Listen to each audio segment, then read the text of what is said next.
kalender liturgi, tetapi akan lebih luas lagi. Kita nanti juga akan bicara mengenai tahun liturgi, juga bicara mengenai siklus harian, siklus mingguan. Kita mulai dari tema yang pertama, subbagian tahun liturgi. Kita bisa melihat seperti ini dalam gambar, ada anak kecil, kemudian makin besar, kemudian akhirnya remaja, dewasa, dan menjadi tua. Manusia hidup itu ada jalan ceritanya, saudara-saudari. Dia lahir, kemudian kecil, remaja, dewasa, tua, dan seterusnya, sampai masuk liang lahat. Tapi intinya manusia itu pasti ada kisahnya, seperti apa. Kalau kita memperhatikan manusia pasti seperti itu, maka Sang Kristus, yaitu Sang Firman yang menjadi manusia, juga akan mengalami proses yang seperti itu juga. Karena apa? Karena Yesus Kristus junjungan kita adalah Sang Firman yang menjadi manusia. Kalau mau mengetahui mengenai Sang Firman yang menjadi manusia, Anda nanti dapat klik di YouTube Katkit dengan judul Tritunggal pada bagian yang Putra. Dan itu juga ada nasnya, saudara-saudari. Di dalam Injil Yohanes pada pasal yang pertama ayat yang ke-14. Firman itu telah menjadi manusia dan tinggal di antara kita. Verbum caro factum est, itu dalam bahasa Latinnya seperti itu, maka disebut inkarnasi. Jadi peristiwa Sang Firman yang menjadi manusia itu disebut peristiwa inkarnasi karena dari kalimat bahasa Latin verbum caro factum est. Ingat ya, inkarnasi berbeda dengan reinkarnasi. Inkarnasi itu Sang Firman yang menjadi manusia. Maka baginda Yesus juga sama seperti manusia-manusia yang lain. Ada ceritanya, ada pertumbuhannya. Pada saat kecil seperti digambarkan dalam ikon yang bagus sekali ini. Ini ikon dari kekristenan timur yang menggambarkan bagaimana Sang Kristus pada saat kecil. Ini kira-kira umur 12 tahun lah, katakanlah begitu, juga mengikuti bekerja. Ini ada Santo Yosef, Bunda Maria, melihat mereka bekerja, mereka menggergaji kayu dan sebagainya dan sebagainya. Berarti demikian juga Tuhan kita Yesus Kristus, beliau pun juga punya jalan cerita, ada kisahnya. Nah, kisahnya Tuhan Yesus Kristus itu diceritakan, dipentaskan secara ringkas dan padat dalam liturgi sepanjang tahun. Jadi sebenarnya liturgi kita itu tanda petik mementaskan kisah kehidupan secara ringkas dan padat, yaitu kehidupannya Tuhan kita Yesus Kristus. Seperti kalau kita lihat ikon ini, ada gambar ikon di tengah Tuhan Yesus Kristus, lalu ada peristiwa yang diceritakan. Kalau kita mendengarkan bacaan Injil dalam setiap perayaan Ekaristi, itu kan sebenarnya menceritakan kisah bagaimana Tuhan Yesus. Cerita, lalu nanti menjadi penuh sepanjang tahun. Itulah gunanya tahun liturgi. Jadi menceritakan secara ringkas dan padat kehidupan atau jalan cerita bagaimana Sang Kristus itu hidup. Mari kita mengenal secara garis besar. Kalau kita ikut misa sepanjang tahun tanpa putus, saudara-saudari, kisah tentang Yesus Kristus itu dijelaskan kepada kita secara kurang lebih lengkap. Kalau ikut misa mingguan itu fullnya adalah 3 tahun. Kalau ikut misa harian itu penuhnya 2 tahun. Sebenarnya kita boleh dikatakan kalau menggunakan bahasa orang Islam sudah khatam kitab-kitab Injil. Nah itu sebenarnya tanpa membaca sendiri, tapi harus serius mendengarkan loh ya. Jangan waktu bacaan Injil ditinggal tidur ya, jangan. Tapi kalau kita betul-betul mendengarkan misa minggu selama 3 tahun, Anda khatam kitab Injil. Itu kira-kira seperti itu. Nah inilah yang dinamakan kalender liturgi. Ini yang tahun ini diterbitkan oleh Komisi Liturgi KWI. Dan ini berlaku resmi untuk Gereja Katolik seluruh Indonesia. Ini sampul bagian luarnya. Mari kita dalami. Yang pertama, tahun liturgi itu dibuka dengan masa Advent. Jadi tahun liturgi diawali dari persiapan kelahiran Tuhan. Persiapan itu namanya masa Advent. Dan lamanya masa Advent itu 4 pekan. Tapi kadang-kadang memang kurang dari 4 pekan. Tetapi secara umum dapat dikatakan masa Advent itu lamanya 4 pekan. Ya contohnya misalnya hari Natal jatuh pada hari Senin atau pada hari Selasa. Minggunya itu Advent keempat, Seninnya besok langsung Natal. Itu bisa. Jadi tidak penuh 4 pekan, tetapi boleh dikatakan secara umum 4 pekan karena minggunya memang ada 4. Setelah masa Advent kemudian kita memasuki masa Natal. Itu hari raya Natal, dan kemudian di dalam hari raya itu seterusnya kita memasuki yang namanya masa Natal. Nah, seputar Natal itu ada beberapa perayaan terkait dengan peristiwa lahirnya junjungan kita, Baginda Yesus Kristus Tuhan. Jadi itu nanti ada beberapa perayaan yang terkait seputar kelahiran Sang Kristus. Nanti akan saya rinci di bagian selanjutnya, ini pengantar umum dulu. Kemudian setelah masa Natal berakhir, kita masuk ke yang namanya masa biasa. Nah, di sini ini boleh dikatakan gambarannya Sang Kristus lahir terus sudah dewasa. Sudah dewasa kemudian umur 30 tampil di depan umum. Itu kisah mengenai Sang Kristus yang berkarya di depan umum itu ditampilkan di dalam masa biasa. Masa biasa yang pertama atau masa biasa setelah Natal itu umumnya pendek, jadi nggak terlalu panjang. Natal itu kan Desember, kemudian nyambung masa Natal sampai sekitar awal atau pertengahan Januari. Nah, umumnya kemudian kita langsung masuk masa Prapaskah sekitar bulan Februari atau Maret. Jadi nggak begitu lama masa biasanya itu. Karena kemudian kita memasuki persiapan menuju Hari Raya Paskah yang namanya Prapaskah. Atau dalam bahasa Latin Quadragesima. Terjemahan masa Prapaskah sebenarnya tidak terlalu harafiah. Karena Prapaskah ya seakan-akan hanya pra itu sebelum Paskah, ya Paskah berarti Prapaskah sebelum Paskah. Sebenarnya Quadragesima yang artinya masa 40 hari atau masa ke-40-an. Maka kalau bahasa Latinnya disebut langsung jelas itu lamanya 40 hari. Kalau istilah masa Prapaskah tidak langsung jelas berapa lamanya. Itu adalah masa pertobatan, saudara-saudari. Setelah itu selesai kemudian masuk kepada masa Paskah, karena di ujung masa Prapaskah itu ada Pekan Suci. Pekan Suci itu diawali dari Minggu Palma, kemudian ditutup dengan Minggu Paskah. Setelah Hari Raya Paskah, kita memasuki yang namanya masa Paskah, lamanya 50 hari. Nanti puncaknya masa Paskah adalah Hari Raya Pentakosta, yaitu Hari Raya turunnya Roh Kudus. Kemudian masuk masa biasa lagi. Nah, masa biasa yang kedua ini bisa disebut juga masa biasa setelah Paskah. Kalau masa biasa yang pertama tadi, masa biasa setelah Natal, pendek. Nah, masa biasa setelah Paskah itu biasanya panjang. Umumnya mulai dari minggu biasa ke-7 atau 8, nanti berakhir pada minggu ke-33 atau 34. Yaitu nama lainnya, minggu yang terakhir di dalam tahun liturgi adalah Hari Raya Kristus Raja Semesta Alam. Jadi, yang kedua ini masa biasanya panjang. Setelah itu muter lagi ke Advent. Jadi kalau kita gambarkan tahun liturgi, dengan bagan mungkin akan lebih gampang diingat. Kalau tadi dengan tulisan, mungkin mengingatnya nggak terlalu gampang. Tapi kalau kita melihat dalam bentuk diagram, mungkin akan lebih gampang. Nah, kita masuk masa Advent itu yang pertama. Jadi tahun liturgi dibuka dengan masa Advent. Kemudian masuk yang namanya masa Natal. Warna ungu menggambarkan warna pertobatan, warna kuning menggambarkan warna hari raya. Kemudian masuk masa biasa yang pendek, maka digambarkan hijau. Hijau itu warna hari biasa, pendek. Setelah itu masuk lagi masa pertobatan, yaitu masa Quadragesima atau Prapaskah. Lalu masuk yang namanya masa Paskah. Masa Paskah memang lebih panjang daripada masa Natal, karena kita tahu di dalam liturgi gereja Katolik yang puncak-puncaknya adalah Paskah.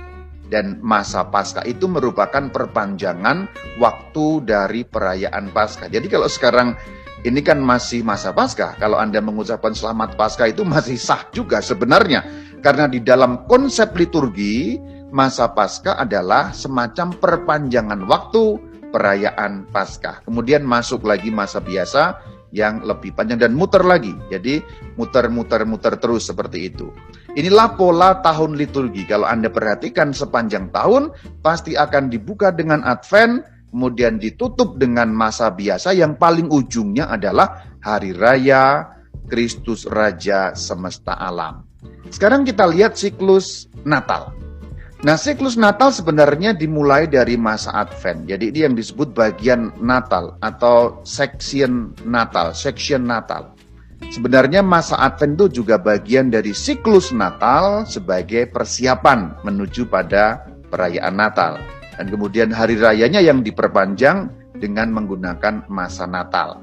Kalau tahun liturgi kita gambarkan sebagai suatu garis, jadi tadi itu kan sudah ada garis, titik awalnya itu masa Advent. Titik pertama, titik nomor 1, itu minggu Advent pertama.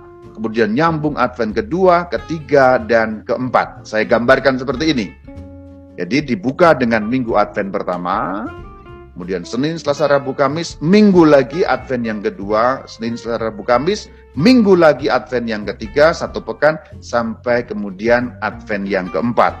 Advent yang keempat, itu kemudian disusul dengan masa Natal. Nah, masa Natal itu diawali dari Hari Raya Natal. Tapi juga sudah dihitung yang namanya malam Natal. Titik-titik berikutnya itu masih masa Natal, yaitu Pesta Keluarga Kudus, Hari Raya Bunda Allah, Hari Raya Penampakan Tuhan, dan Pesta Pembaptisan Tuhan. Jadi isinya masa Natal yang besar-besar ya, tentu ada beberapa perayaan lagi yang kecil-kecil yang lebih rendah daripada yang saya sebut. Itu ada nomor 1 hari rayanya itu sendiri. Kemudian Pesta Keluarga Kudus. Kalau hari raya Natal itu kan kelahiran Sang Kristus. Kemudian Pesta Keluarga Kudus yang dirayakan seluruh keluarganya, yaitu mereka bertiga. Kemudian Hari Raya Bunda Allah. Hari Raya Bunda Allah berarti merayakan mamahnya. Ini tanggal 1 Januari pasti jatuhnya. 1 Januari, entah harinya hari apa, tidak peduli itu hari biasa atau hari Minggu, itu menjadi hari raya. Jadi sebenarnya Hari Raya Santa Maria Bunda Allah itu jatuh pada tahun baru kalender umum. Itu selalu seperti itu. Kemudian Hari Raya Penampakan Tuhan, atau pada masa kuno juga disebut Hari Raya atau Pesta Tiga Raja, dengan kedatangan orang-orang Majusi yang kemudian datang membawa persembahan. Itu yang disebut Hari Raya Penampakan Tuhan. Dalam bahasa Yunani yang kemudian diserap dalam bahasa Latin, Penampakan Tuhan juga dinamakan Epifania. Maka bisa juga disebut Hari Raya Epifani. Dan kemudian masa Natal ditutup dengan Hari Raya Pembaptisan Tuhan. Jadi masa Natal dimulai dari Hari Raya Natal, ditutup dengan pasti Pembaptisan Tuhan. Nah, Pembaptisan Tuhan ini bisa jatuh pada hari Minggu, tapi juga bisa jatuh pada hari Senin. Ini mengenai masa Natal. Jadi ini siklus Natal yang dimulai dari masa Advent, kemudian nyambung kepada masa Natal. Sebenarnya ada beberapa perayaan kecil-kecil lagi, maksudnya kecil di bawah yang ini. Ini yang penting-penting saja supaya Anda tidak terlalu pusing mengingat berbagai macam info. Sebenarnya ada misalnya 26 itu perayaan Santo Stefanus, kemudian 27 itu perayaan Santo Yohanes Penginjil, itu pesta nama saya. Kemudian juga ada perayaan kemudian juga ada perayaan anak-anak martir, yaitu anak-anak 2 tahun ke bawah yang dibunuh oleh Herodes waktu itu juga dirayakan di dalam liturgi gereja. Jadi ada beberapa perayaan lain yang nyelap-nyelip di sana-sini, tapi ini inti-intinya saja yang saya sampaikan. Kristus makin dewasa, ini gampangnya ceritanya begitu. Selanjutnya kisahnya berlanjut, kemudian berkarya di depan umum. Ini yang diceritakan dalam masa biasa pertama, atau masa biasa sesudah Natal yang berlangsung hanya pendek saja. Itu dimulai dari minggu biasa kedua, ketiga, keempat, dan seterusnya. Jadi masa biasa itu ditandai dengan angka. Minggu biasa kedua, minggu biasa ketiga, keempat, dan seterusnya. Dan pasti liturginya berwarna hijau. Imam akan menggunakan warna liturgi busana atau vestimentum yang warnanya hijau. Kemudian kalau sudah Februari atau Maret, itu mulailah masa Prapaskah. Jadi masa Prapaskah itu maju mundur. Karena apa? Karena sistem menghitung antara Natal dan Paskah berbeda. Kalau Natal itu dihitung tetap tanggalnya, saudara-saudari. Maka 25 Desember pasti itulah hari raya Natal. Tidak peduli harinya. Tapi kalau sistem penghitungan untuk Paskah berbeda, yang tetap untuk hari raya Paskah adalah harinya. Maka tanggalnya berubah-berubah. Jadi ini berkebalikan. Natal harinya bisa berubah-berubah, tanggalnya tetap. Pasti 25 Desember bisa jatuh hari Minggu, hari Senin, dan seterusnya. Sebaliknya hari raya Paskah pasti jatuh hari Minggu. Tanggalnya berubah-berubah. Bisa berbeda-beda setiap tahun. Nah ini memang cara menghitungnya yang berbeda. Menghitung Paskah itu menggunakan kalender campuran, yaitu kalender campuran bulan dan matahari. Yaitu lunar dan solar digabungkan, jadi mirip dengan cara orang Yahudi menghitung tahun dan bulan-bulan mereka. Nah, penanda awal dimulainya masa pertobatan Quadragesima itu adalah Rabu Abu. Kemudian ada Minggu Prapaskah yang ditandai dengan angka 1, 2, 3 sampai 5. Jadi Minggu Prapaskah itu dihitung sampai 5. Sebenarnya ada Minggu Prapaskah yang ke-6, tetapi tidak disebut yang ke-6, namun disebut Minggu Palma. Jadi sebenarnya Minggu Prapaskah ke-6 adalah Minggu Palma. Dengan demikian kita sudah masuk pekan suci. Maka disebut pekan, jadi Minggu Palma sampai Minggu Paskah itu 1 pekan, 8 hari, dinamakan pekan suci, karena memang sudah memasuki peristiwa-peristiwa penting yang nanti terpusat pada Triduum Paskale, yaitu Tri Hari Paskah, di mana terdapat Kamis Putih, Jumat Agung, dan Sabtu Paskah atau Sabtu Suci. Kemudian setelah hari Paskah, itu dilanjutkan dengan masa Paskah, dihitung Minggu Paskah pertama. Jadi hari raya Paskah itu sebenarnya Minggu Paskah pertama. Besok berikutnya Minggu Paskah kedua, yang kemudian juga dinamai Minggu Kerahiman. Dan dihitung terus sampai 7. Jadi Minggu Paskah jumlahnya itu sampai 7. Antara Minggu Paskah ke-6 dan 7, pada hari Kamis ada hari raya kenaikan Tuhan. Pasti jatuhnya hari Kamis. Kenapa begitu? Karena itulah hari yang ke-40. Dihitung dari Minggu Paskah, dihitung 1, 2, 3, 4 harinya, itulah hari ke-40 dan pasti jatuh hari Kamis. Sepanjang tahun ya pasti jatuh hari Kamis. Nah, minggu setelah Minggu Paskah yang ke-7, berarti yang ke-8 sebenarnya adalah hari raya Pentakosta, hari raya turunnya Roh Kudus. Itulah persis hitungan waktu 50 hari. Jadi Pentakosta itu 50 hari. Mengenai ini tidak dibahas panjang lebar lagi. Nanti silakan yang belum nonton, klik saja channel YouTube Katkit Katekese Sedikit. Ini judulnya Paskahan secara Katolik. Jadi mengenai Pekan Suci, mengenai Triduum Paskale sudah dibahas rinci di situ. Ada 2 episode. Episode yang pertama dan episode yang kedua. Yang pertama berjudul Ibadah kok bawa-bawa palem segala. Yang kedua berjudul Ibadah kok gelap-gelapan gitu. Nah itu mengenai Paskahan yang dimulai dari Pekan Suci tadi itu sudah dibahas. Nanti kalau Anda belum nonton, klik saja ke situ, akan jelas dengan sendirinya.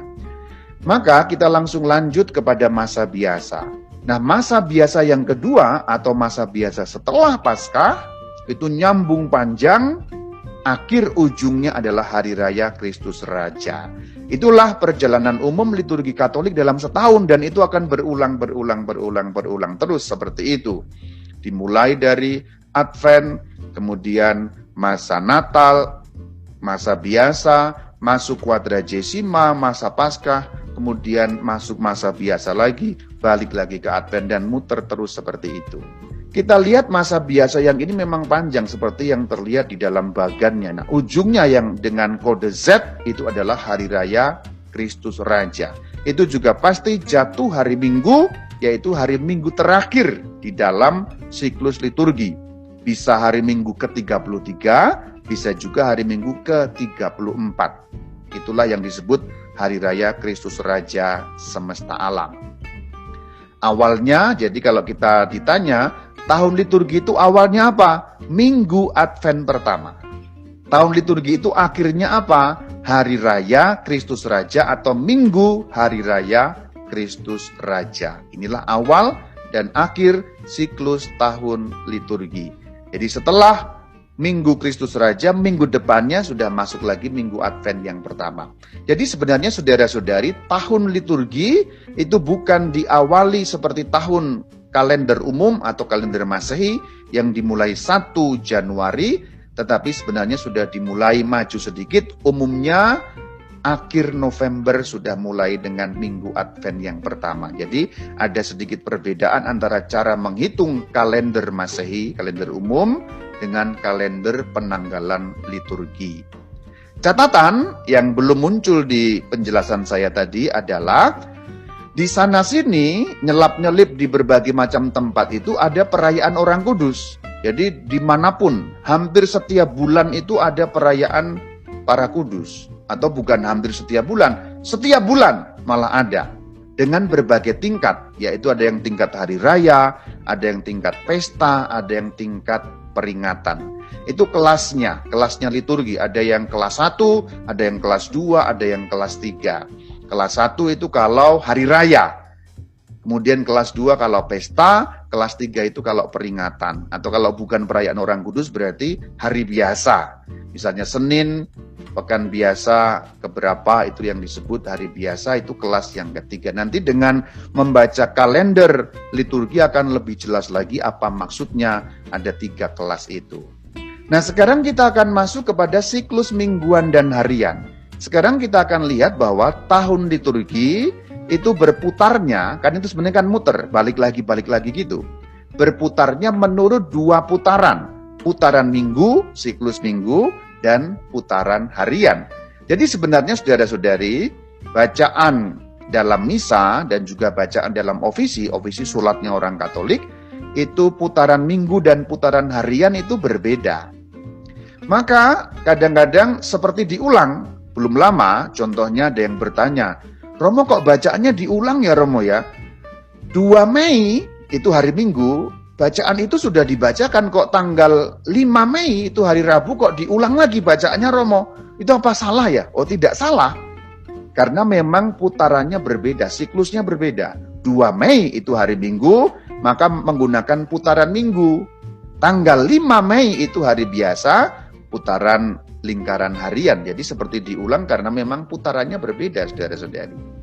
Nah, mingguan mengacu pada liturgi minggu. Maka yang ditata dalam siklus mingguan adalah hari Minggu, hari Minggu, hari Minggu.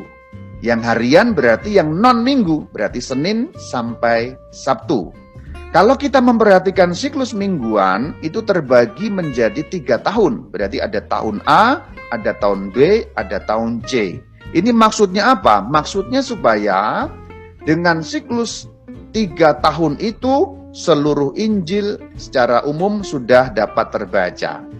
Karena tahun A itu membacakan Injil Matius, tahun B membacakan Injil Markus, tahun C membacakan Injil Lukas. Kemudian pada masa Paskah, baik A maupun B maupun C, itu dibacakan Injil Yohanes. Jadi sebenarnya kalau Anda mengikuti Minggu Misa, tahun A, tahun B, tahun C, sudah semua Injil Anda baca. Sementara dalam siklus harian itu cuma terbagi 2, di tahun pertama dan tahun kedua. Kalau A, B, C dengan huruf itu berarti minggu, kalau angka Romawi 1 dan 2 itu berarti siklus harian. Mungkin yang belum terlalu familiar, mungkin agak bingung-bingung. Tapi kalau yang sudah biasa, yang biasa ngurus liturgi, pasti sudah terbiasa dengan persoalan ini. Untuk mengatasi ini, saya langsung saja memperlihatkan bagaimana kalender liturgi. Silakan diamat-amati kalender liturgi 2021. Silakan melihat bagian yang saya beri lingkaran warna merah yang berkedip-kedip itu. Itu ada tulisan B garis miring 1 Romawi. Saya berbesar ya. Jadi ini B garis miring 1 Romawi. Jadi sebenarnya tahun 2021 ini berarti dibacanya begini. 2021 B garis miring 1 Romawi. Berarti pada tahun ini, tahun 2021, untuk siklus mingguan itu berarti tahun B, Untuk siklus harian berarti tahun pertama. Itulah yang dimaksud dari tulisan pada sampul B_1.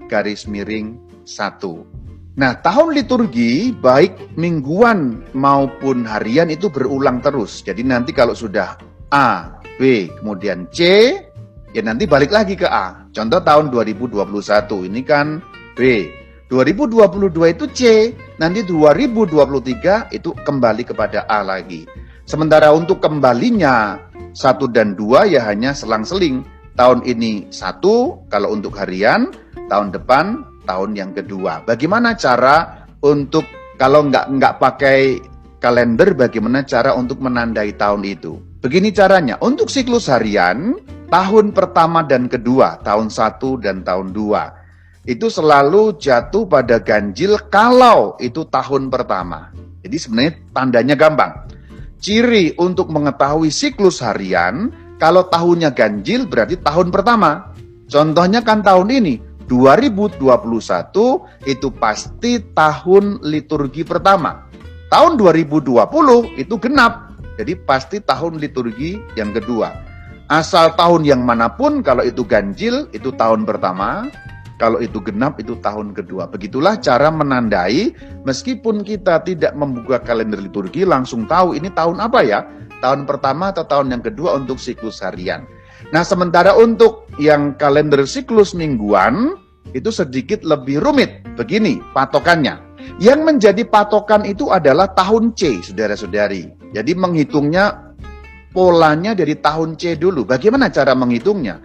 Tahun C itu harus jatuh pada angka tahun yang habis dibagi 3. Habis maksudnya bulat, tidak menyisakan pecahan. Sebagai contoh, 2019. 2019 itu kalau dibagi 3, itu hasilnya 673, berarti habis. Tidak ada pecahan, berarti pasti tahun 2019 itu tahun liturgi C. Jadi dasarnya ngitung harus menggunakan pembagian 3. Tahun angkanya yang habis dibagi 3, itu pasti tahun C. Kemudian kalau habis dibagi masih ada sisa 1, itu pasti tahun A. Angka dibagi 3 masih sisa 2, berarti pasti tahun liturgi B. Itu caranya mendasarkan hitungan. Jadi kalau misalnya tahun 2020 bagi 3 saja, sisanya berapa? Kalau sisanya 1, itu A. Kalau sisanya 2, itu B. Kalau habis, angkanya tidak berpecahan atau tidak bersisa, itu tahun C. Begitulah cara menghitung. Kalau tahun C diketahui kan mudah untuk tahu yang B yang mana, yang A yang mana. Jadi seandainya Anda tidak mengetahui, bagi saja tahunnya 2021 dibagi. Itu 673, sisa 2. Berarti tahun apa? Tahun B, maka klop.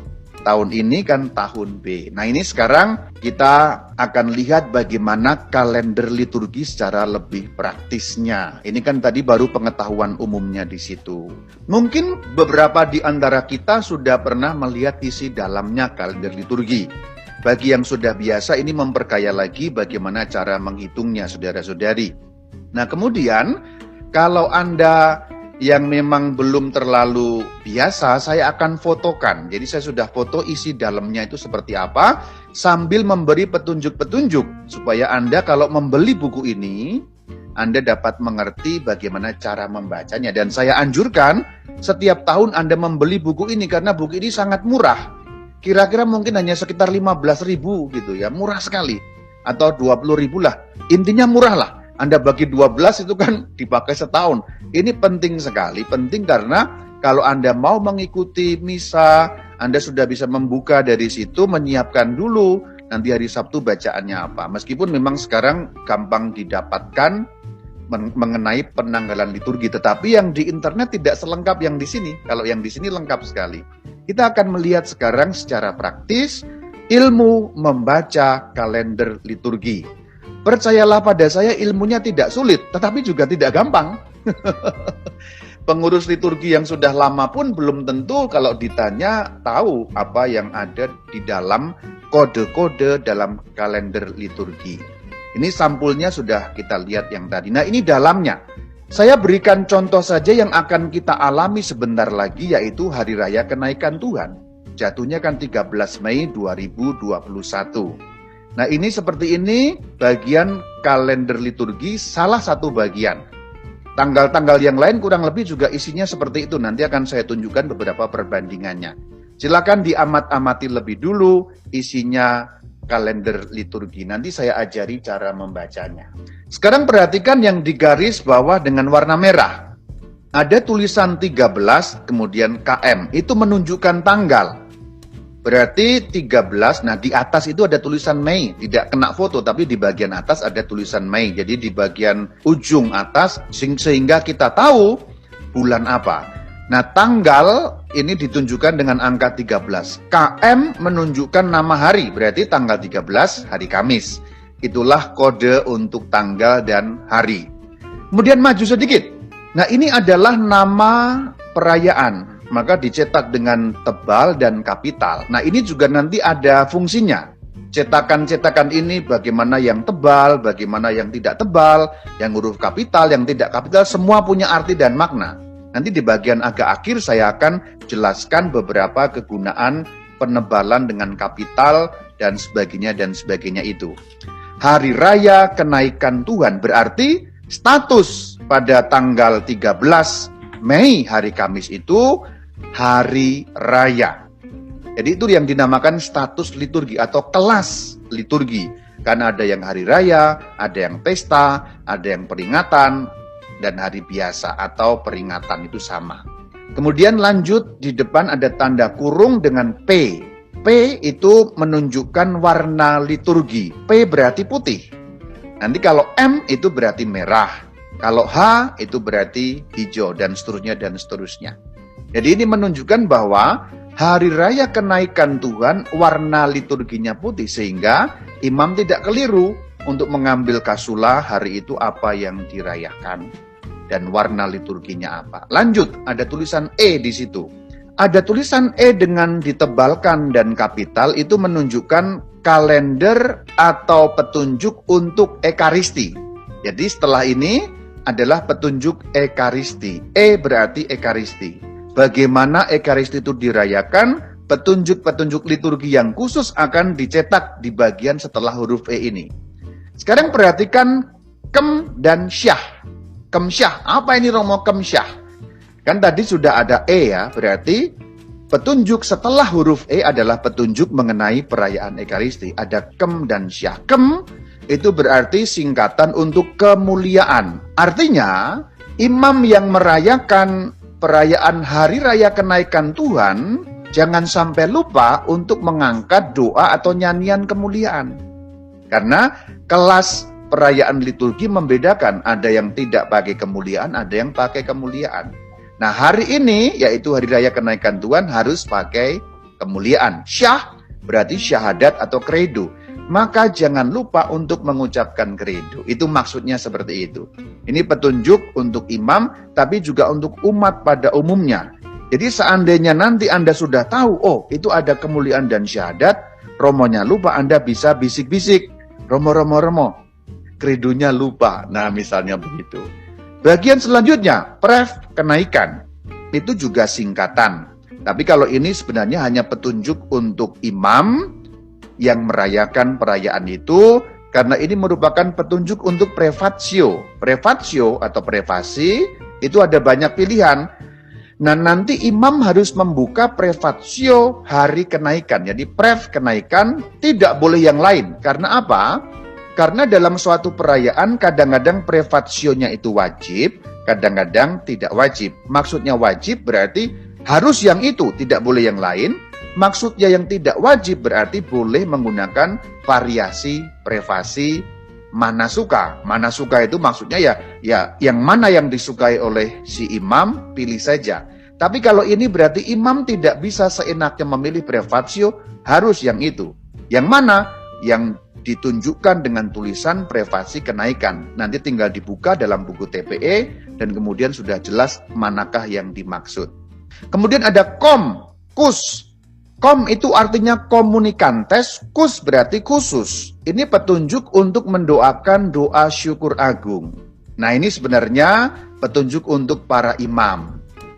Ini berarti petunjuk untuk menggunakan doa syukur agung pertama atau kanon Rome.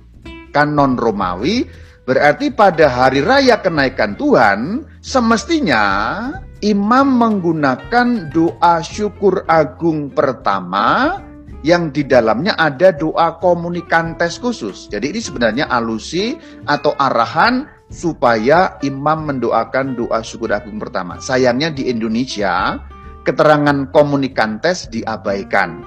Perhatikan saja kalau nanti Anda merayakan hari raya kenaikan Tuhan, nanti ada imam yang tidak mengindahkan petunjuk ini. Kalau saya pasti akan menggunakan doa syukur agung pertama karena memang ada komunikantes, ya berarti harus memilih itu. Karena memang sebenarnya ada beberapa perayaan yang bebas dipilih. Doa syukur agung yang berapa, boleh 2, boleh 3, 4, atau 1. Tetapi ada petunjuk yang sebenarnya diarahkan untuk doa syukur agung terutama kalau ada doa komunikantes. Apa itu doa komunikantes? Doa rumusan khusus lah gampangnya begitu. Terlalu detail nanti malah pusing ya. Doa khusus, nah begitu. Selanjutnya BCE. BCE berarti bacaan Ekaristi. Berarti yang diterangkan setelah tulisan BCE ini adalah petunjuk mengenai bacaan-bacaan. Tadi kan Ekaristi, petunjuk mengenai Ekaristinya sendiri. Kita maju. KIS 1:1-11. Itu berarti bacaan pertama. Yang ditaruh paling awal pasti bacaan pertama. Jadi nanti bacaan pertama pasti diambil dari KIS, yaitu Kisah Para Rasul. Berarti akan diambil dari KIS, Kisah Para Rasul, bab yang pertama, ayat pertama sampai 11. Nyambung, bagian selanjutnya, MZM, berarti itu Mazmurnya. Berarti nanti Mazmurnya akan dikutip dari Mazmur 47 dengan tulisan ayat-ayat yang sudah tertentu. Yang bagian ketiga dari tulisan ini adalah menerangkan bacaan kedua. F berarti Efesus. Nah ternyata hari raya kenaikan Tuhan itu menyediakan 3 pilihan. Kalau ada atau itu 3 pilihan. Mana yang harus dipilih? Tanyakan pada imam yang merayakan Ekaristi. Romo ada 3 pilihan. Mau yang biasa, yang panjang atau singkat Romo. Nah ini dia dikatakan ada yang biasa, ada yang panjang, ada yang singkat. Silahkan nanti Romo memilih. Lektor tinggal mengikuti mana yang harus dibaca. Bagian selanjutnya adalah Injilnya.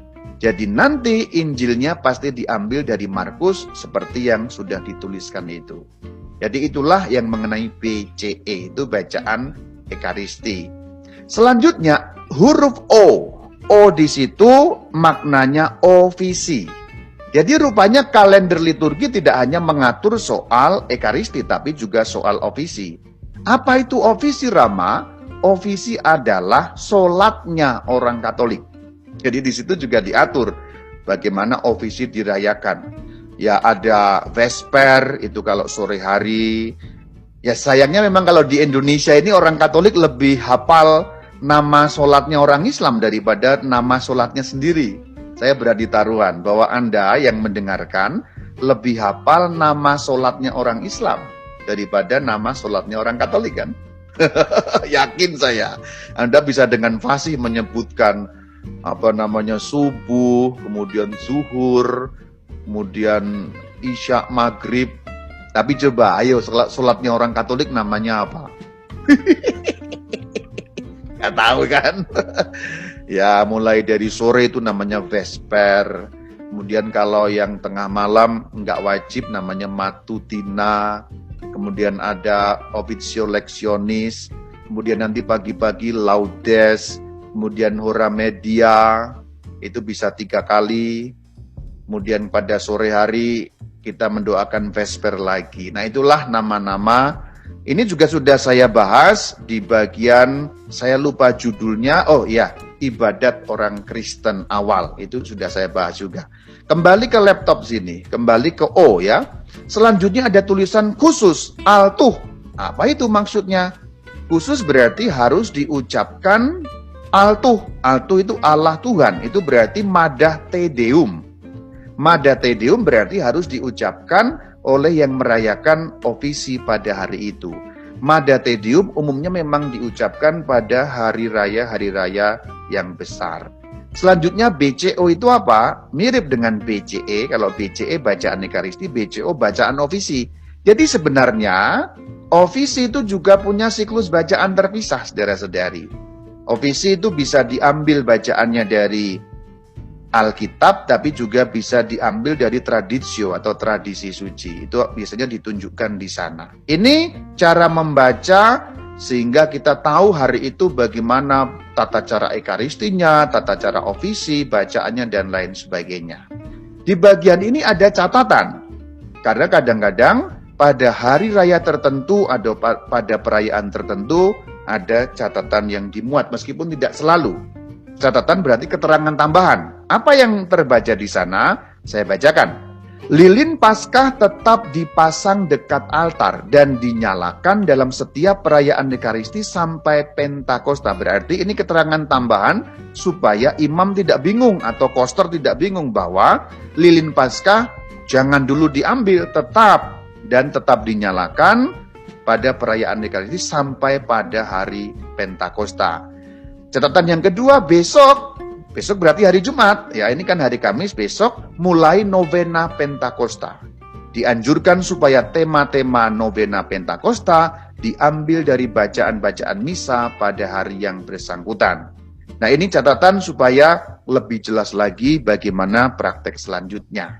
Sekarang contoh yang kedua sebenarnya sama persis, hanya saya mau mengatakan ada cara mencetak yang berbeda. Perhatikan sekarang ini dulu. Hari Raya Kenaikan Tuhan kan dicetak tebal dan kapital. Sekarang perhatikan tanggal 14, Pesta Matias. Berarti hari Jumat, ini besoknya persis. Ini Pesta Matias Rasul. Perhatikan bahwa itu dicetak tebal tapi tidak kapital, tapi tebal. Jadi bold sama dengan Hari Raya Kenaikan Tuhan, bedanya Hari Raya Kenaikan Tuhan dicetak bold, kapital, itu langsung ada keterangan. Kalau yang Pesta Matias dicetak tebal tapi tidak kapital. Berarti tanggal 14 Mei hari Jumat itu Pesta Santo Matias Rasul. Ras di situ, ya ras di situ sebenarnya menunjukkan singkatan Rasul. Kemudian ada huruf M. M itu warna liturgi merah. Ini berbeda dengan tadi itu ya. Yang tadi itu kan P putih ya, M merah. Selanjutnya itu yang lain-lain sama cara membacanya seperti itu. Selanjutnya saya tunjukkan hari Sabtunya tanggal 15. Ini ternyata dalam urutan 13, 14, 15 langsung terlihat bedanya. Perhatikan pada Pesta Matias itu cetak tebal. Tapi kalau tanggal 15 itu cetak biasa, tidak tebal juga tidak kapital. P berarti kembali ke warna putih. Yang lain-lain dibaca sama, BCE dan lain sebagainya. Tambahannya paling di bagian bawah, jadi ini ada CDD. Berarti di situ Ordo CDD itu merayakan pesta khusus yang bukan dirayakan oleh gereja universal, tapi dirayakan hanya khusus Ordo CDD atau tarekat CDD. Yaitu apa? Pesta Santa Perawan Maria, pelindung tarekat. Yang di bawahnya itu juga sama, ada DW, SMM, OXO, SCC itu persis sama. PW berarti peringatan wajib. Berarti kalau seorang tergabung di dalam tarekat itu, contoh misalnya ada imam dari OXO. Sabtu tanggal 15 Mei 2021, dia tidak merayakan hari biasa ini, tapi merayakan Santo Pak Kumis. Pakomius ya, Santo Pakomius. Nah, Santo Pakomius ini pelindung tarekat OXO. Ini Santo Pakomius sudah pernah saya bahas juga. Jadi memang sudah banyak gitu di channel Katkit. Kalau belum menonton Santo Pakomius, klik yang berjudul Sejarah Ordo-Ordo Katolik. Itu saya cerita mengenai Santo Pakomius Abbas. Saya tampilkan langsung ketiga-tiganya supaya terlihat bedanya. Silakan perhatikan yang dicetak dengan garis bawah merah itu. Perhatikan saja dulu. Kalender liturgi mencetak dengan cara berbeda untuk menunjukkan kelas perayaan. Kelas 1 yaitu kelas hari raya dicetak tebal dan kapital. Kelas 2 yaitu kelasnya pesta dicetak tebal. Kelas ketiga yaitu hari biasa atau peringatan, itu dicetak biasa. Maka sebenarnya kalau kita membaca kalender liturgi tanpa memperhatikan detail pun langsung terlihat. Tanpa diperhatikan hari raya atau apa, dengan sekali lihat langsung, oh itu tebal kapital, hari raya. Oh itu tebal, itu berarti adalah pesta. Oh tidak ada tebal, tidak ada kapital, berarti itu hari biasa atau perayaan wajib atau perayaan fakultatif. Jadi saya ulangi, cara mencetaknya pun sudah terlihat di sini. Kalau kapital dan tebal, oh itu kelas 1 itu, hari raya. Kalau tebal, oh itu pesta itu, kelas 2. Kalau biasa, tidak tebal, tidak kapital, itu hari biasa saja. Nah di sini sebenarnya, di dalam liturgi yang lama itu diatur dengan penampakan lilin sebenarnya.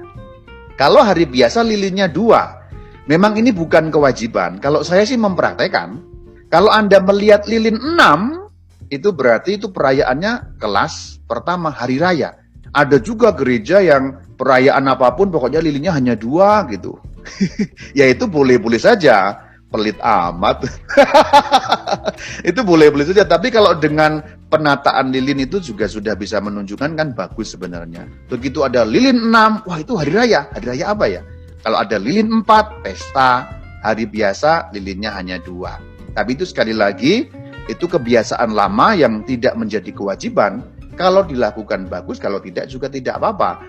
Demikian saudara-saudari mengenai tahun liturgi kita sudah bahas. Kemudian mengenai siklus harian, siklus mingguan juga sudah kita bahas. Dan terakhir mengenai kalender liturginya sendiri dan ilmu cara membacanya dengan beberapa info terkait juga sudah saya bahas. Semoga ada gunanya untuk Anda sebagai umat Katolik, terutama kalau Anda bertugas bertanggung jawab dalam liturgi gereja sebagai seksi liturgi atau bidang liturgi. Semoga ada info yang berguna. Kalaupun sudah tahu, kembali meneguhkan. Shalom Alaikum.